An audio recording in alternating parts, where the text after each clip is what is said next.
তো বন্ধুরা, এই ভিডিওটা একটু অন্যরকম ভিডিও। আমাকে দেখে নিশ্চয়ই তোমরা বুঝতেই পারছো আমি কতটা শখ, আমার চোখ অন্য কথা বলছে।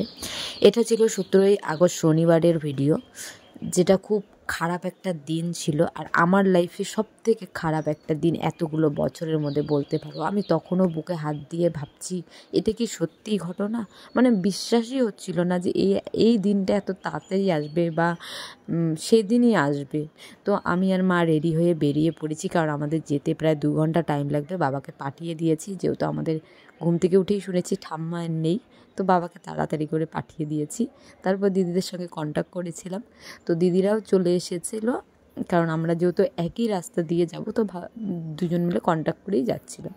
তো এই ভিডিওটা ছিল আমরা যাওয়ার 2 ঘন্টা পরের ভিডিও, ঠিক আছে? কারণ আমাদের মানসিক অবস্থা তখন ঠিক ছিল না যে আমরা যেই ভিডিও করব, আমাদের সবার অবস্থাই খারাপ।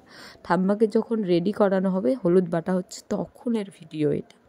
তো দেখতেই পাচ্ছ মানুষটা কতটা সুস্থ আছে, ঠিক আছে?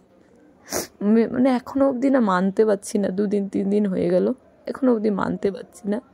তো স্নান টান করে রেডি করানো হচ্ছিল, তারপর ঠাম্মাকে আসন নেওয়ানো হচ্ছিল, কারণ আমাদের তো বসিয়ে রাখে, পুঁতে রাখে, তো ঠাম্মাকে আসন করানো হচ্ছিল। যাই হোক, আমি আর বেশি কথা বলতে পারছি না, তোমরা দেখো ভিডিওটা।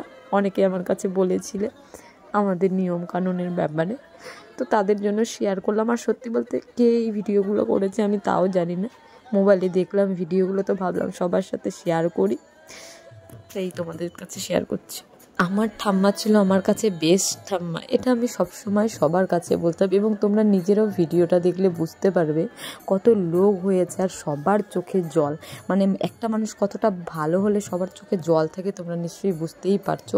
শুধু নিজেদের লোক না, পাড়া প্রতিবেশী, আত্মীয় স্বজন, সবার চোখে জল। সবাই এসেছিল দেখতে, মানে মানুষটা এতটাই ভালো ছিল আর কি, বলার মতন না।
সমস্ত নিয়ম কানুন সেরে আমি দিদিদের সঙ্গে রওনা দিয়ে দিয়েছি, কারণ সবাই বলেছে থাকলে তোমাকে পুরোপুরি থাকতে হবে, না হলে আজকেই যেতে হবে। তো আমার যেহেতু একটু প্রবলেম আছে, তাই আমি এখানে থাকতে পারবো না, বাড়িতে গিয়েই নিয়মটা করব। বাবা মা আছে, তাই আমি এখন দিদিদের সঙ্গে স্টেশনে অপেক্ষা করছি বাড়ির জন্য।